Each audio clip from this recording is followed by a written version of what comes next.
नमस्कार मेरे सभी दोस्तों को। आशा करता हूँ आप सभी ठीक होंगे। आज हमारा 8th क्लास का 4th चैप्टर हम कवर अप करेंगे, उद्योग।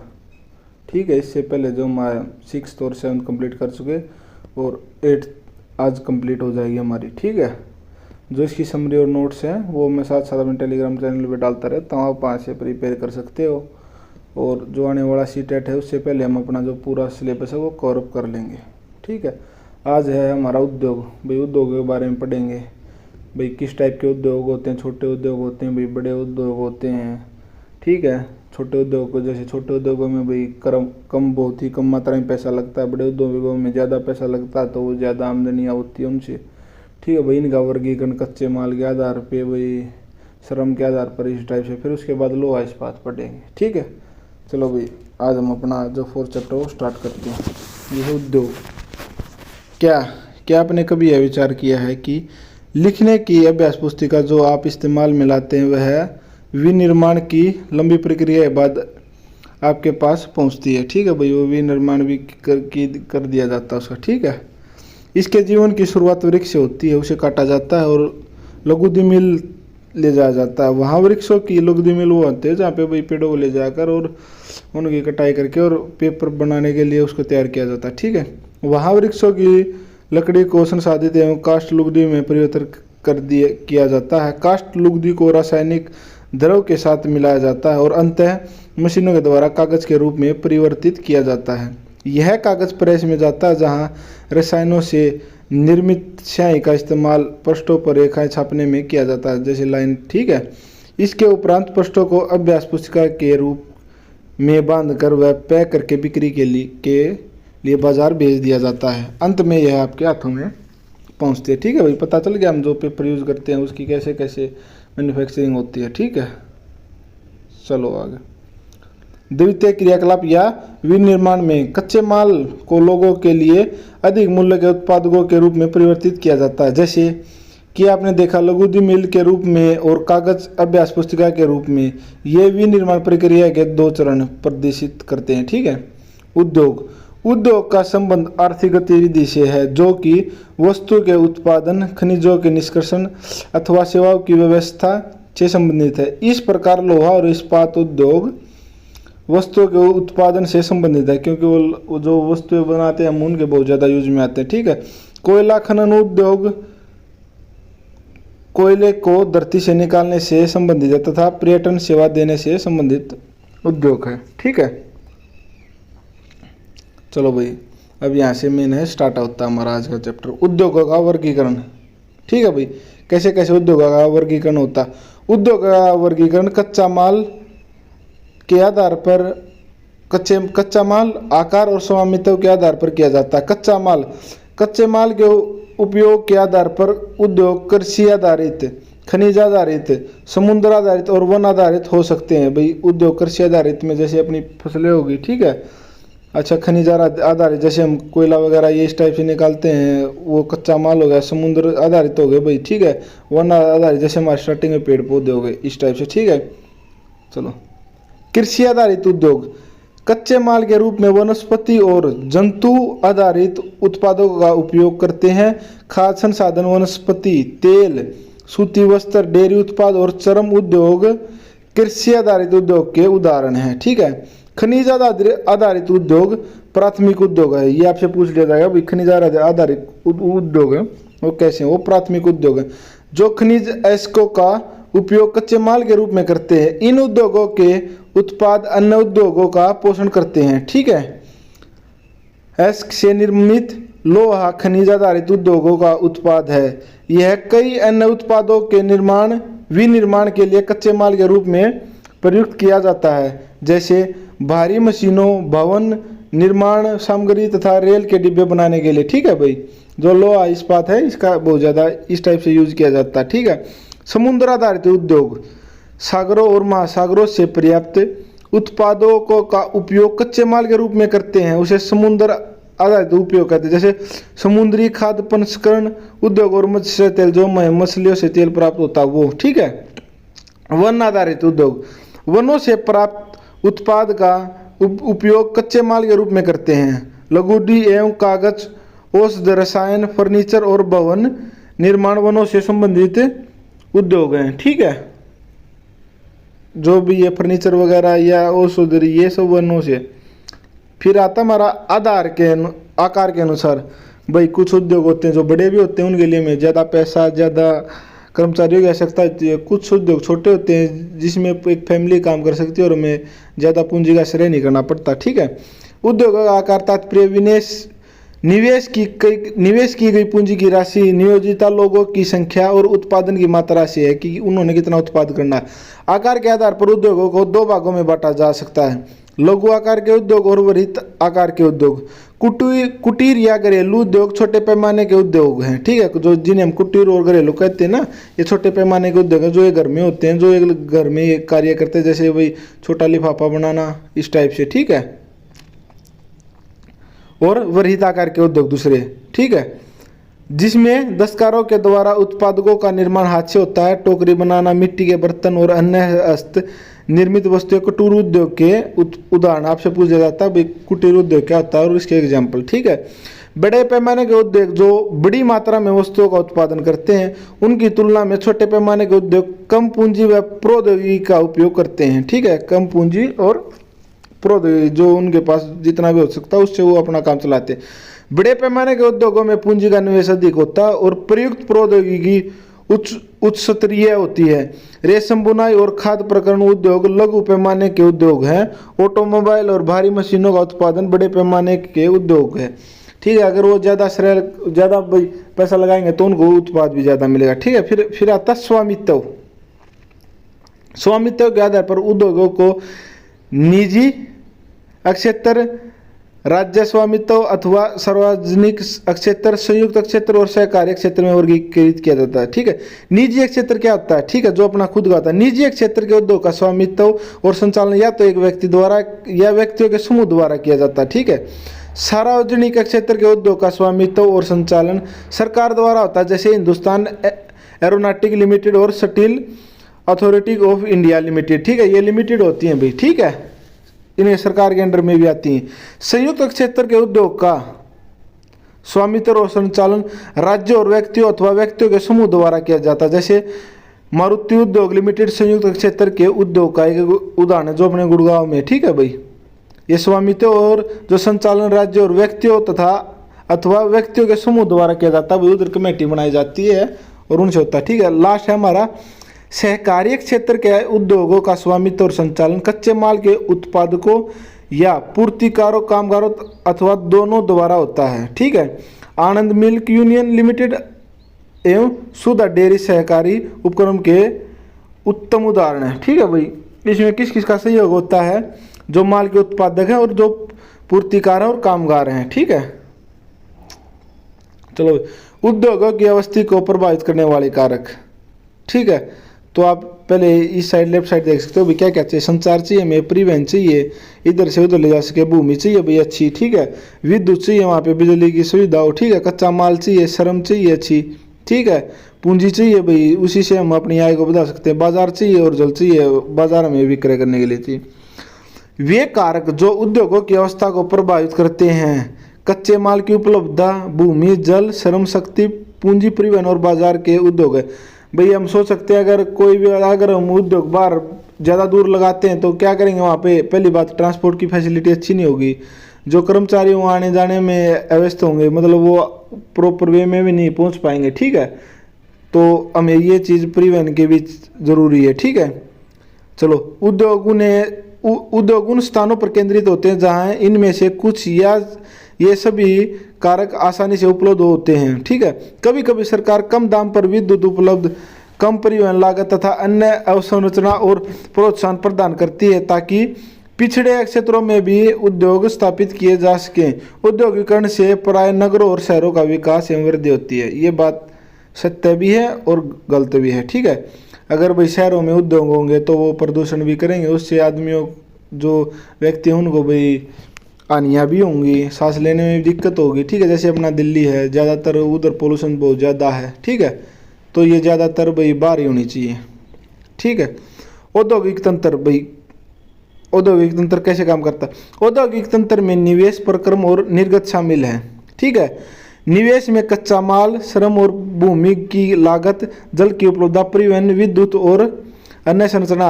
निवेश में मतलब हमने क्या क्या दिया उसको, ठीक है, हमारी मेहनत, हमारा पैसा, हमारे जो हमने जमीन ली, पानी वगैरह सब कुछ आ गया, ठीक है। प्रक्रम में कई तरह की क्रियाकलाप शामिल हैं जो कच्चे माल को परिष्कृत माल में परिवर्तित करती हैं। निर्गित अंतिम उत्पाद और इससे अर्जित आय है। निर्गित मतलब जो लास्ट में हमने जो बेनिफिट कमाए हैं वो हैं, ठीक है। सूती वस्त्र उद्योग के संदर्भ में कपास, मानव श्रम, कारखाना और परिवहन लागत निवेश के हो सकते हैं। और प्रक्रमों में ओटाई, कटाई, बुनाई, रंगाई और छपाई शामिल है। और कमीज जिसे आप पहनते हैं वह उत्पादन है और लास्ट में जो हमें उससे बेनिफिट मिलता है, ठीक है। औद्योगिक प्रदेश, औद्योगिक प्रदेशों का विकास तब होता है जब कई तरह के उद्योग एक दूसरे के निकट स्थित होते हैं और वे अपनी निकटता के साथ आपस में बांटते हैं, ठीक है। विश्व के प्रमुख औद्योगिक प्रदेश पूर्वोत्तर अमेरिका, पश्चिमी और मध्य यूरोप, पूर्वी यूरोप और पूर्वी एशिया, ठीक है। हमारा एशिया में मुख्य औद्योगिक प्रदेश अधिकांशतः शीतोष्ण कटिबंधक क्षेत्र, समुद्री पतनों के समीप और विशेष तौर पर कोयला क्षेत्रों के निकट स्थित हैं, ठीक है। जो ये एक तो शीतोष्ण कटिबंधक क्षेत्रों में होते हैं, दूसरा जहाँ पे समुद्री पतन होते हैं ना, जहाँ पर ज़्यादा से ज़्यादा इनको पानी मिल जाता वहाँ होते हैं, तीसरा जहाँ कोयले का क्षेत्र निकट हो या इनको आराम से उधर कोयला मिल सके, ठीक है। भारत में अनेक औद्योगिक प्रदेश हैं जैसे मुंबई, पुणे समूह, ठीक है, बेंगलोर, तमिलनाडु प्रदेश, हुगली प्रदेश, अहमदाबाद, वडोदरा प्रदेश, छोटा नागपुर औद्योगिक प्रदेश, विशाखापट्टनम, गुंटूर औद्योगिक प्रदेश, गुड़गांव, दिल्ली, मेरठ औद्योगिक प्रदेश और कोल्लम, तिरुवनंतपुरम औद्योगिक प्रदेश, ठीक है। आपसे भाई ये चार या पांच ऑप्शन देके पूछ लिया जाएगा भाई इनमें से कौन सा औद्योगिक प्रदेश नहीं है, तो आपको बताना होगा, ठीक है। औद्योगिक विविधता, अब ये त्रासदी गैस जब फैक्ट्री में हुई थी तो उस टाइम पे 1984 में बहुत ज़्यादा जो लोग भाई आदमी थे उनकी मृत्यु हो गई थी, ठीक है। ये बहुत ही दुखद घटना थी, तो इसके बारे में पढ़ते। उद्योगों में दुर्घटना विपदा मुख्य रूप से तकनीकी विफलता या संकट उत्पन्न करने वाली पदार्थों के बेहतरीन उपयोग के कारण घटित होती है, या तो भाई कुछ इलेक्ट्रिक शॉर्ट्स या और किसी कारण से, या भाई जो उसमें रसायन है उनके रिसाव वगैरह से होती है, ठीक है। भोपाल में 3 दिसंबर 1984 को लगभग रात के जब 12:30 बजे घटित अब तक की सबसे त्रासदी औद्योगिक दुर्घटना यह एक प्रौद्योगिकी दुर्घटना थी जिसमें यूनियन कार्बाइड के कीटनाशी कारखानों से हाइड्रोजन साइनाइड तथा प्रतिक्रियाशील उत्पादों के साथ साथ अत्यंत विषैली मिथाइल आइसोसाइनेट MIC गैस का रिसाव हुआ था, ठीक है। 1989 में सरकारी सूचना के अनुसार 35,598 व्यक्तियों की मृत्यु हो गई थी। हजारों लोग जो बच गए थे वो आज भी एक या एक से अधिक बीमारियों जैसे अंधापन, प्रतिरक्षा तंत्र विकृत, अंतर्शोध विकृति आदि से पीड़ित हैं। भाई जो बच गए थे वो आज भी ज़्यादा पीड़ित हैं, ठीक है। 23 दिसंबर 2005 में चीन के गांव काए चिंगेंग में गैस कूप विस्फोट से 243 लोगों की मृत्यु तथा 9,000 लोग दुर्घटनाग्रस्त हो गए थे और इन स्थानों से 64,000 लोगों को विस्थापित किया गया था। कई लोग विस्फोट के बाद न भाग सकने के कारण मर गए। वे जो समय पर भाग पाए उनकी आंखें, त्वचा और फेफड़े गैस से क्षतिग्रस्त हो गए, ठीक है। जोखिम कम करने के लिए हमें क्या करना चाहिए भाई, ठीक है। बचाव के लिए क्या करना चाहिए, घने बसे आवश्यक क्षेत्रों को औद्योगिक क्षेत्र से अलग बहुत दूर रखना चाहिए, ठीक है। जहाँ पे ज़्यादा आवश्यक क्षेत्र ना उससे दूर रखना चाहिए अपने औद्योगिक क्षेत्र को, ठीक है। उद्योगों के समीप बसने वाले लोगों को दुर्घटना होने की स्थिति में विषैले या खतरनाक पदार्थों के संग्रहण और उनके संभव प्रभाव का ज्ञान होना चाहिए, ठीक है भाई। उनको उन केमिकलों का ज्ञान होना चाहिए। आग की चेतावनी और अग्निशमन की व्यवस्था को उन्नत किया जाना चाहिए, ठीक है। जो फायर ब्रिगेड होती है वो उपलब्ध होनी चाहिए, ठीक है। विषैले पदार्थों के भंडारण अक्षमता की सीमा होनी चाहिए, ठीक है, ये भी ठीक है। उद्योगों में प्रदूषण नियंत्रण के उपाय को अनंत तक किया जाना चाहिए। जो प्रदूषण है उसको भी रोकना चाहिए भाई। सनराइज उद्योग किसे कहते हैं, सनराइज का होता है मतलब उभरते हुए उद्योग, ठीक है। उभरते हुए उद्योग सनराइज उद्योग के नाम से जाने जाते हैं। इनमें इनकी सूचना प्रौद्योगिकी, स्वास्थ्य लाभ, सत्कार तथा ज्ञान से संबंधित उद्योग शामिल है, ठीक है। प्रमुख उद्योगों का वितरण, विषयों के प्रमुख उद्योग लोहा इस्पात उद्योग, सूती वस्त्र उद्योग और सूचना प्रौद्योगिकी उद्योग है। लोहा इस्पात उद्योग और वस्त्र उद्योग काफी पुराने उद्योग है, जबकि सूचना प्रौद्योगिकी उद्योग एक नया उभरता हुआ। जो सूचना प्रौद्योगिकी ये एक नया उद्योग है, जो लोहा इस्पात और वस्त्र है ये भी काफी पुराने उद्योग है। ठीक है, वे देश जिसमें लोहा इस्पात उद्योग अवस्थित है जर्मनी, संयुक्त राज्य अमेरिका, चीन, जापान और रूस है। वस्त्र उद्योग भारत, हांगकांग, दक्षिण कोरिया, जापान और ताइवान में केंद्रित है। सूचना प्रौद्योगिकी उद्योग के मुख्य केंद्र मध्यवर्ती कैलिफोर्निया के सिलिकॉन घाटी में और भारत के बेंगलोर प्रदेश में है। ठीक है, चलो प्रगलन किसे कहते हैं भाई? कोई भी चीज़ है उनको जब हम गलनांक बिंदु से भी अधिक भाई बोलते हैं, गलाते हैं, उसे प्रगलन कहते हैं। ठीक है भाई, उसको जब हम ठोस से तरल पदार्थ में बदल देते हैं। ठीक है, चलो भाई अब आगे चलते हैं। अब पढ़ते हैं हम लोहा इस्पात उद्योग। अन्य उद्योगों की तरह लोहा इस्पात उद्योग में भी बहुत से निवेश प्रक्रम और निर्गत शामिल है। मतलब निवेश क्या, हमने उसमें लागत की, प्रक्रम क्या क्या कार्य हुआ और निर्गत जो हमें लास्ट में मिलता है। ठीक है, यह एक पोषक उद्योग है जिसके उत्पाद अन्य उद्योगों के लिए कच्चे माल के रूप में प्रयुक्त होते हैं। उद्योग के लिए निवेश में श्रम, पूंजी, स्थान और अन्य अवसंरचना के साथ साथ लोहा एसक, कोयला और चूना पत्थर कच्चे माल के रूप में सम्मिलित हैं। लोहा एसक से इस्पात निर्माण की प्रक्रिया में कई चरण शामिल हैं।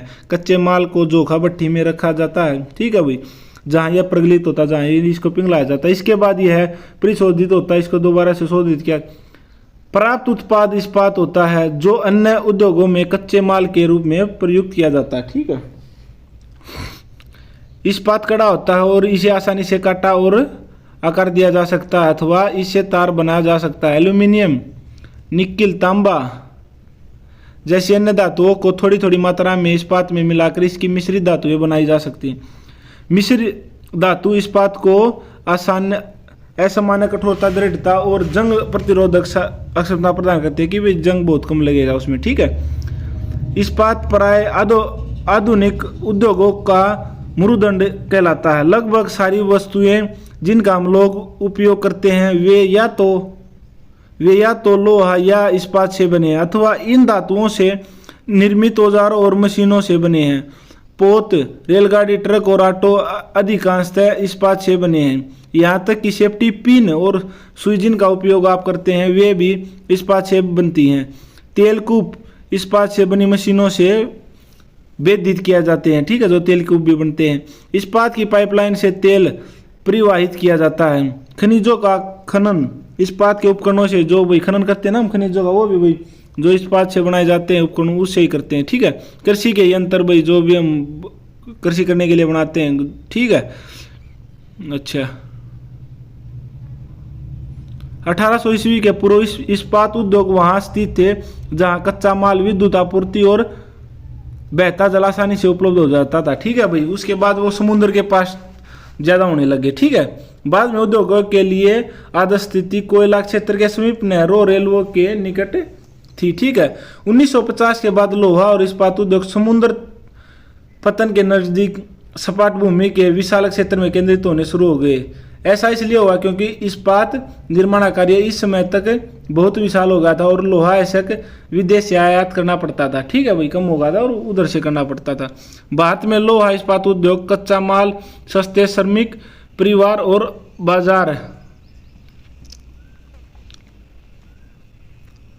बाजारों का लाभ लेते हुए विकसित हैं। ठीक है, सभी महत्वपूर्ण इस्पात उत्पाद केंद्र जैसे भिलाई, भाई ये भी पूछ लिया जाता भाई आपसे ऑप्शन देके इनमें से इस्पात उत्पादित केंद्र कौन कौन से हैं। जैसे भिलाई है भाई, दुर्गापुर है, बुरहानपुर, जमशेदपुर, राउरकेला, बोकारो एक ही प्रदेश में स्थित है। ठीक है, जो 4 राज्यों में फैले हैं। वे 4 राज्य हैं पश्चिम बंगाल, झारखंड, उड़ीसा और छत्तीसगढ़। ठीक है, भद्रावती और विजयनगर कर्नाटक में, विशाखापट्टनम आंध्र प्रदेश में, सलेम तमिलनाडु में। अन्य महत्वपूर्ण इस्पात के केंद्र आपसे पूछ लिया जाएगा भाई भद्रावती कहाँ है, ये विजयनगर कर्नाटक में। ठीक है, इस प्रकार से तो आपको ये पता होना चाहिए। ठीक है, जो स्थानीय संसाधनों का उपयोग कर सकते हैं। अब इसके बाद अभी Jamshedpur, Tata iron and steel company limited. ठीक है, जिसको टिस्को बोलते हैं। ठीक है, कौन सी नदी पे है ये भी आप इसमें साथ साथ पढ़ लेना। ठीक है, 1947 से पूर्व भारत में केवल एक इस्पात का कारखाना था, Tata iron and steel company limited TISCO. यह निजी स्वामित्व में था। स्वतंत्रता के पश्चात सरकार ने यह कार्य अपने हाथ में लिया और बहुत से लोहा इस्पात संयंत्र स्थापित किए। झारखंड में स्वर्ण रेखा और खरकई नदी के संगम के समीप साकचीन में सन 1907 में टिस्को की शुरुआत हुई। कौन कौन सी नदी है भी पूछ लिया जाता है भाई। कौन सी नदी है? स्वर्ण रेखा और खरकई नदी के संगम में, ठीक है। फिर 1907 में टिस्को की शुरुआत की गई थी। बाद में साकची का नाम बदलकर जमशेदपुर रखा गया, ठीक है। भौगोलिक रूप में से जमशेदपुर देश में लोहा इस्पात केंद्र के रूप में सर्वाधिक सुविधाजनक स्थान है, ठीक है। ये भी देख सकते हो आप, इसको स्वर्ण रेखा नदी भी बोल देते हैं। जो ये कहाँ पे है? स्वर्ण रेखा नदी पे, ठीक है।